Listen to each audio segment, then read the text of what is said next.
RCR presenta Integrando Perú. Análisis, entrevistas y propuestas para contribuir al desarrollo del país. Con Jorge Luis Montero y Pedro Gamio. Bienvenidos.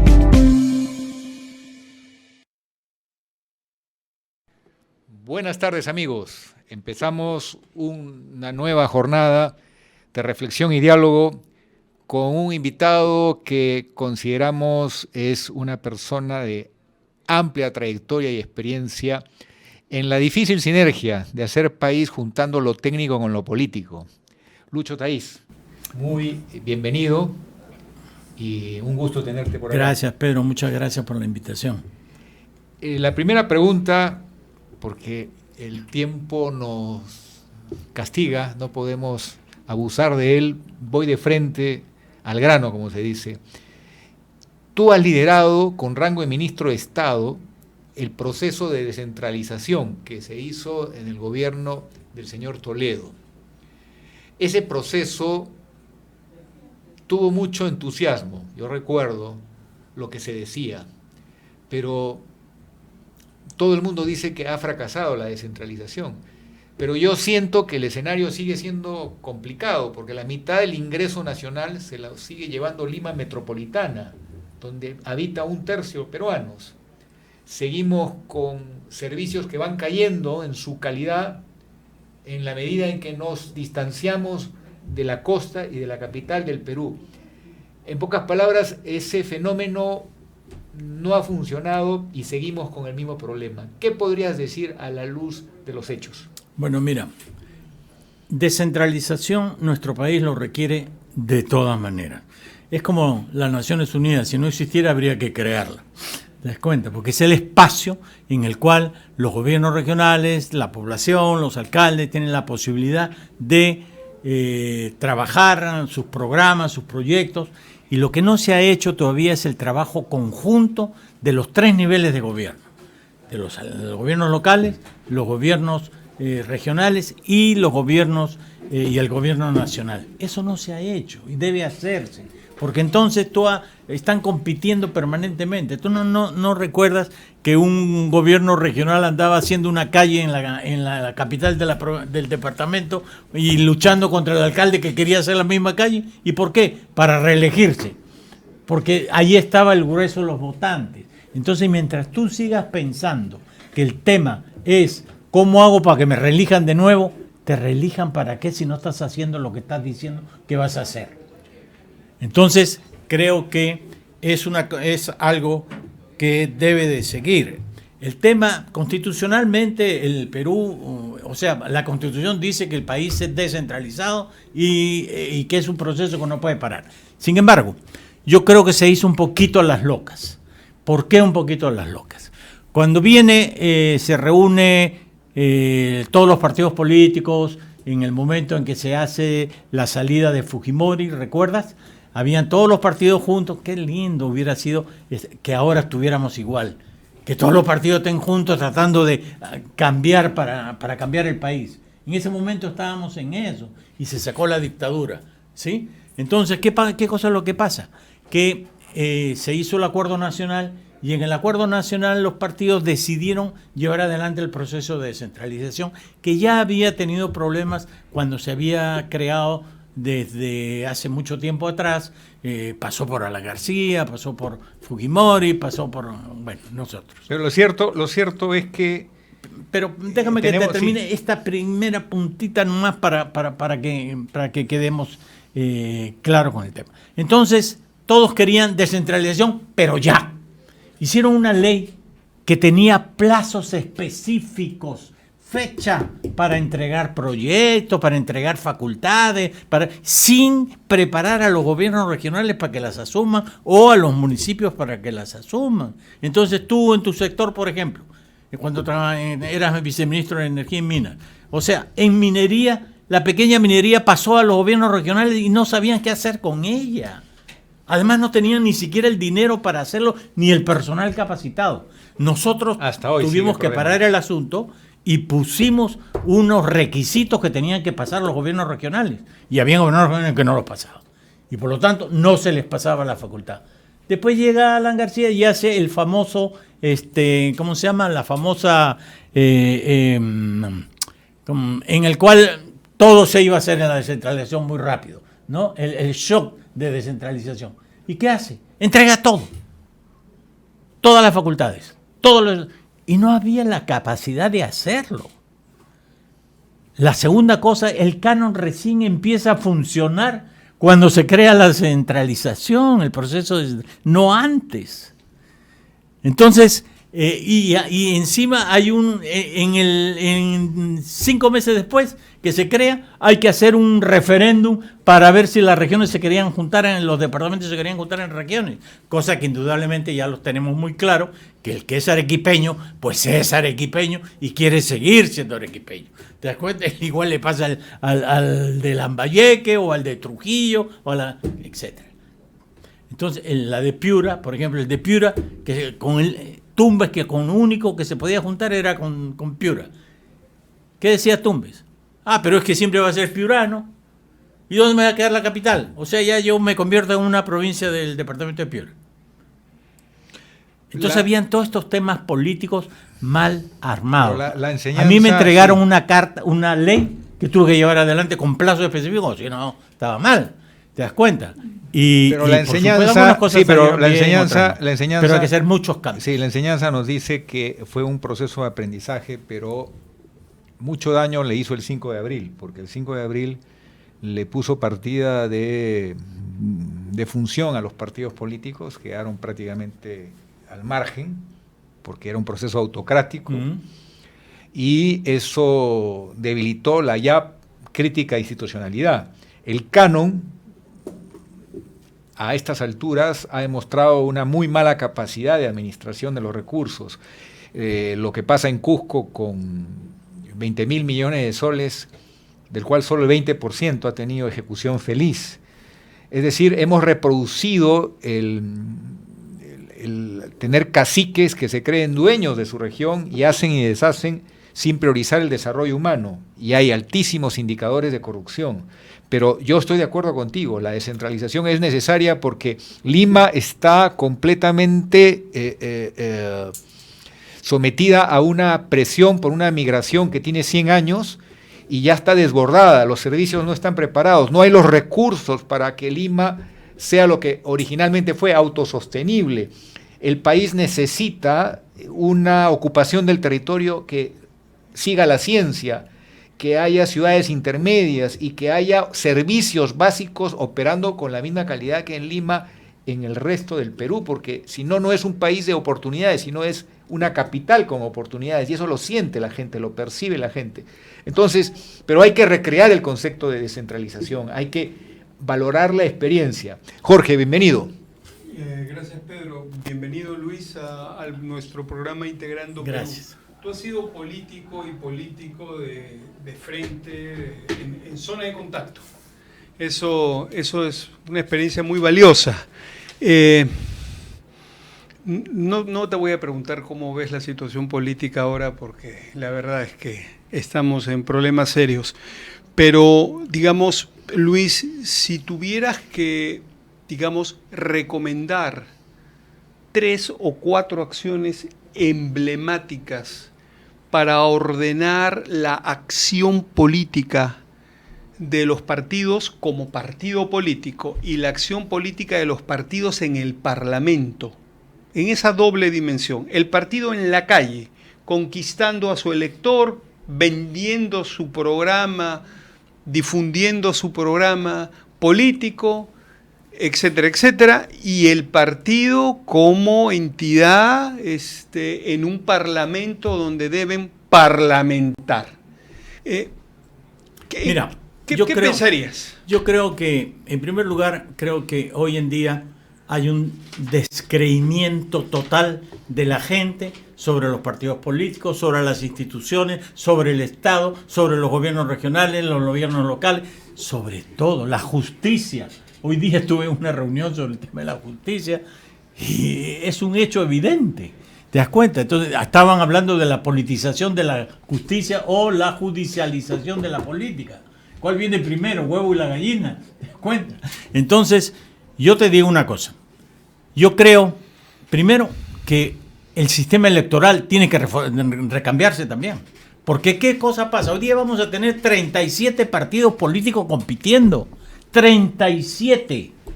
Que tienen que conseguir cada uno 193 candidatos. Solamente para la elección presidencial.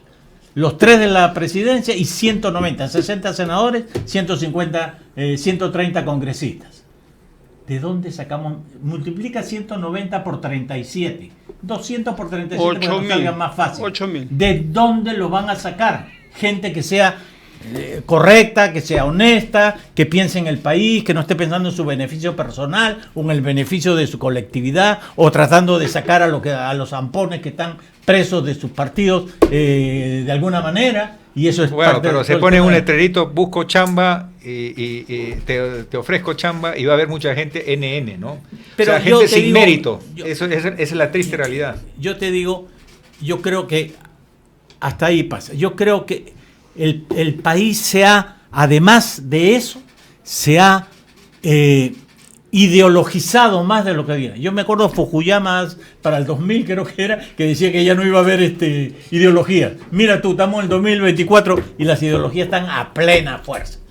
La DBA y los caviares comunistas, qué sé yo. Oye, y los que estamos en el centro y que pedimos y decimos algo, como que, por ejemplo, mira, sí hay cosas de la derecha que sirven, y sí, mira, hay cosas de la izquierda que también sirven, tenemos que trabajar sobre eso, tenemos que ayornar todo lo técnico, los políticos no han estudiado más, no saben qué son las nuevas cosas que existen para mejorar las cosas. Es tan duro describir esta polarización, entre comillas, ideológica, que hace que haya frases tan sorprendentes como fusílenlos porque son caviares y prefiero que sean ladrones a que sean caviares. Es decir, es impresionante cómo hemos llegado a ese nivel superficial de adjetivizar, porque no es una ideologización que responda a un acervo en ideas y convicciones.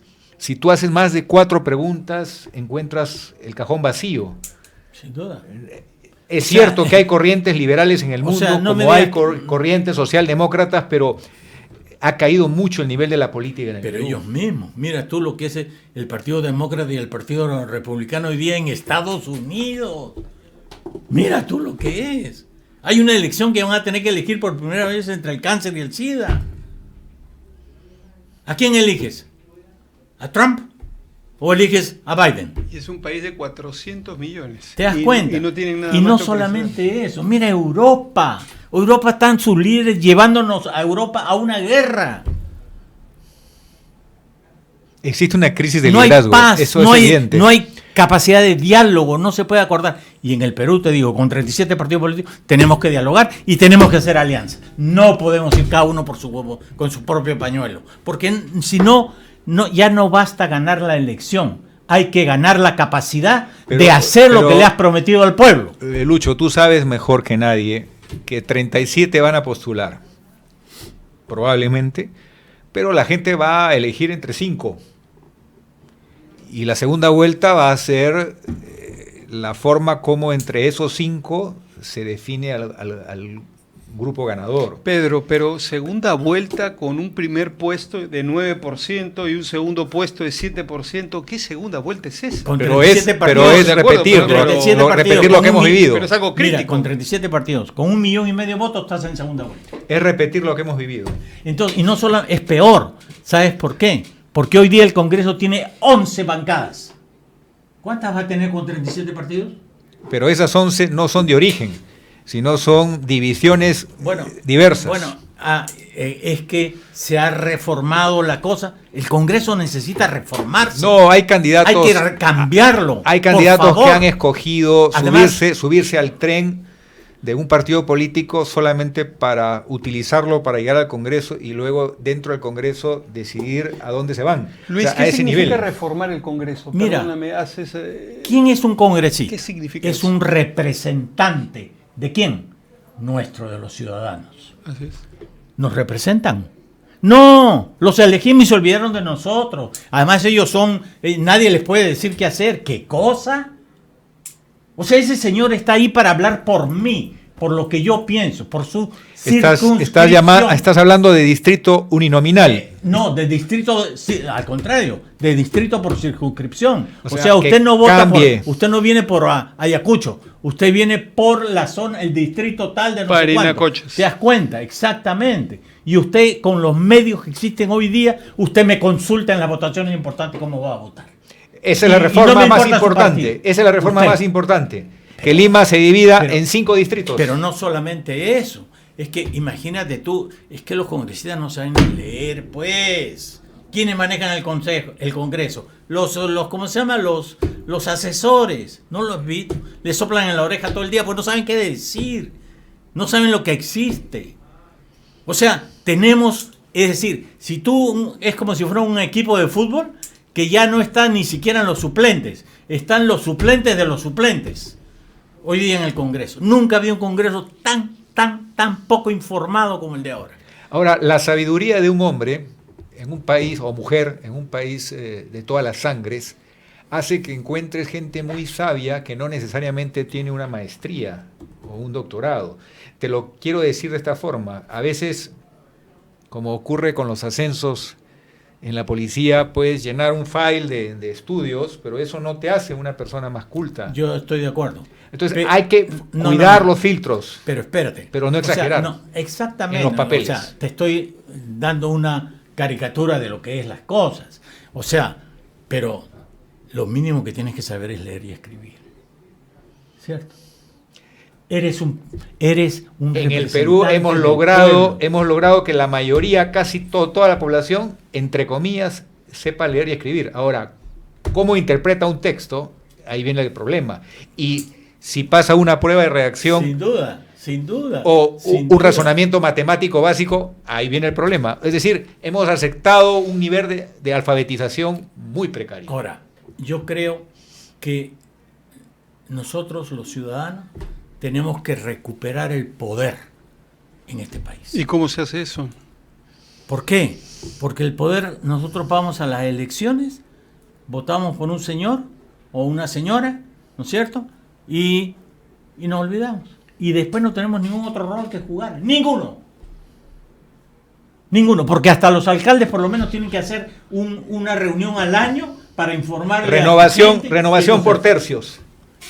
No solamente el Congreso, renovación por tercios. Yo estoy hablando de la Presidencia de la República y el equipo del Estado, que es el que se supone que va a cambiar las cosas que este país necesita. Estamos hoy día enfrentando una coyuntura internacional importante en la que estamos metidos. Chancay nos ha puesto frente a una gran posibilidad de relanzar este país en una cosa importante, pero al mismo tiempo políticamente tenemos un problema serio con el patio delantero de la casa. ¿Cierto? Entonces, yo creo que ha llegado te digo, es un momento muy especial de nuestro país y tenemos que pensar en ello. Y las políticas públicas que tenemos que hacer tienen que dar una respuesta a eso. Se acabó la reforma del Estado. El Estado no ha cambiado nada. Sigue el que llega, pone a toda su gentuita y vamos adelante y aprendemos el camino. Así no es. A ver, presidenta o presidente, el vicepresidente de la Junta Nacional de Justicia, es una persona de cuyos conocimientos nadie puede dudar. Es un profesor universitario. Es una persona de una trayectoria respetable. Ha sido condenado por el poder del Estado llamado Congreso de la República por ser caviar, supuestamente. Ese es su delito, aunque no es delito en el Código Penal. Ni en la Constitución. Ni en la Constitución. La otra señora, bueno, ahí hay una razón formal, literal, lo que se quiera, pero por lo menos hay un criterio que se excedió en la edad. Debería renunciar. Pero la señora también tiene una trayectoria respetable. ¿Cuál es la señal que le estamos dando al país? Bueno, o sea, es que todo es posible de hacer. Si nos ponemos y conseguimos los votos en el Congreso, nos ponemos de acuerdo los que somos, listo, hacemos lo que queremos. Hacemos lo que queremos. Mira la ley forestal. ¿Qué es eso? Mira la ley de los medicamentos genéricos. ¿Qué es eso? Mira la ley de los ¿cómo se llama? De los 4 bancos que dominan este país y que no dejan entrar a nadie. No entra crédito. Si vinieran bancos de otros lugares, tendrían plata que traerían al país para mover a toda esta gente que tiene su proyecto, su posibilidad de hacer una empresita y llevar adelante y sacar las cosas adelante. No hay. Luis, ¿tú piensas que la presidenta Boluarte está siguiendo la estrategia del acomodo de Humala en su momento? Mira, yo creo, a ver, Humala, con todos los defectos que le podamos encontrar y con todas las cosas terribles que ha hecho, como las hizo también mi presidente, ¿no? Por si acaso, Perú Posible ya no existe. Yo soy un analista político. Entonces, Humala tenía por lo menos una formación política. Y la señora también. No, pero la pregunta de Jorge es clara. Fue elegido con la izquierda y gobernó con la derecha, es lo que dice. Bueno, eso ya viene desde Perón, que decía, señalemos a la izquierda y giramos a la derecha. Eso ¿Y ya está viene, pasando eso ahora? Pero ¿acaso, dime tú, Fujimori no empezó con la izquierda? Acuérdate, ¿quién era el primer gabinete de Fujimori? La izquierda. La izquierda. Todos nuestros amigos que conocemos, gente que conocía su tema y todo, pero eran todos de la izquierda. Y después se tiró una girada así, ¿no es cierto? Y sacó su... Y yo te digo porque yo trabajé a pedido de Pérez de Cuellar para armarle al gobierno de Fujimori la reunión en la cual ellos presentarían todo un documento sobre lo que estaba el Perú y lo que iba a hacer, ¿sí? Y Pérez de Cuellar armó una reunión con el Banco Mundial, con el grupo, ¿cómo se llaman? Los acreedores de Europa, con el BID, con la CAF, con todos los... ¿Para qué? Para ponerlo nuevamente al país en el sistema internacional bancario. Porque acuérdate que con Alan García se quedó fuera. Entonces... Pero el que firmó la reinserción no fue Fujimori, fue el ingeniero Salinas, que fue ese documento que a mí me llamó la atención en una reunión en Europa, que desde África... Tú me hablas de Abel Salinas. Sí, haya un elogio al gobierno peruano que había logrado un ministro, porque el gobierno fue un desastre, un ministro había logrado que el Fondo Monetario reconozca una gradualidad y un compromiso vinculado a también la deuda interna, el tema de la pobreza, elementos que el Fondo Monetario hasta ese momento nunca había reconocido. Es decir, lo que quiero decir es que después de tantos años hemos visto que el problema de Alan García fue que no le hizo caso a la gente capaz que tuvo al lado y prefirió esperar cuántos años para volver al gobierno y decir, en ese momento recién me equivoqué. Pero ponte a pensar, o sea, él era el ministro y con el que trabajé yo todos los temas de pobreza, porque yo en Naciones Unidas manejaba un programa de pobreza para toda América Latina. ¿Te acuerdas cuando era la época del ajuste humano, ¿no? Del ajuste humano.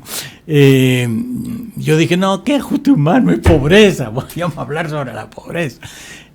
Yo trabajé con Hurtado Miller, que era el primer ministro y el ministro de Economía de ese entonces. Entonces ya eran ellos, los que fueron a la reunión fueron la gente de Fujimori. Ya estaba metido que después fue canciller también, ¿cómo se llamaba? Blacker Miller, que después fue a ayudar a Fujimori para que lo del golpe no fuera tan golpe, ¿no? Entonces, pero sí. Entonces yo creo que, te digo, hoy en día nunca hemos tenido tantos desafíos en nuestra historia que ahora. Tenemos desafíos a todo nivel. Imagínate tú que hemos llegado al punto que le pedimos a un país y le pagamos para que nos haga una carretera o un hospital. Pero estamos locos.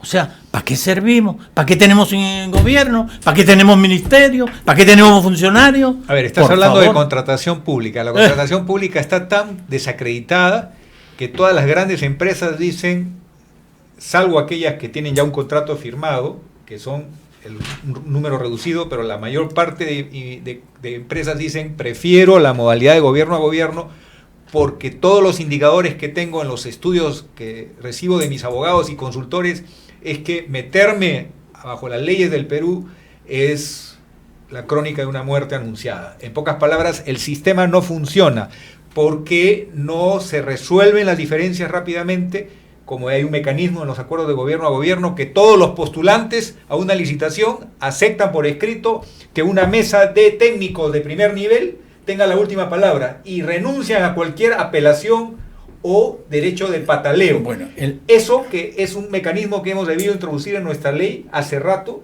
hace que la mayor parte de compañías serias del mundo digan, prefiero los acuerdos de gobierno a gobierno para hacer realidad lo que me pide el Estado peruano, un aeropuerto, una carretera o un hospital. Pero fíjate tú que para una empresa privada que lo que persigue es la comisión que gana por hacer las cosas, ¿cierto? El interés, ese es su interés. ¿A quién le han quitado en este país cosas? Mira tú, Odebrecht, ¿ha pagado algo? No, ¿no es cierto? Entonces, ¿de qué estamos hablando? Mira las carreteras aquí de la ruta del Lima. No solamente, ¿Le hemos pagado a alguien? No solamente no pagan, nos meten juicios. Así es, y nos ganan. Y los ganan. Etcétera. Entonces, perdón, aquí es la pampita, esto es la pampita. Lo que tenemos que hacer es al contrario, es lo que hace Chile. Tú sabes que en Chile, para participar en una licitación, tienes que poner la plata en el Banco Central primero, la que vas a usar para el proyecto. Un porcentaje de eso tienes que poner para poder participar y presentar los documentos. No hay carne con hueso en los proyectos como aquí. Yo te doy la Panamericana hasta 60 kilómetros y de ahí en adelante sigues tú. ¿Y qué es lo que hacen? Le empiezan a construir con la plata del peaje de esos 60 kilómetros. ¿Quién la paga? Nosotros 2 veces. Con nuestros impuestos y más el peaje. Oye, yo pago mis impuestos. ¿Qué recibo del Estado? Por lo menos un camino para irme. Pero nuestra Entonces, ley el procedimiento de hacer obras no es el mejor. Y eso que hemos hecho varias leyes que han fracasado en el tiempo. Porque lamentablemente, y tú has vivido esa experiencia, la lógica de el que ofrece la obra más barata, ese es el ganador. Y esa es la regla en la administración pública. No se pide la calidad de la infraestructura, sino se pide el que ofrece más barato. Bueno. Y la empresa concursante quiere ganar, incluso apuesta a perder plata porque tiene la certeza que mediante mecanismos no santos va a lograr renegociar después. Pero por supuesto, yo he participado en una licitación con una empresa de ¿cómo se llama? Que representaba yo a una empresa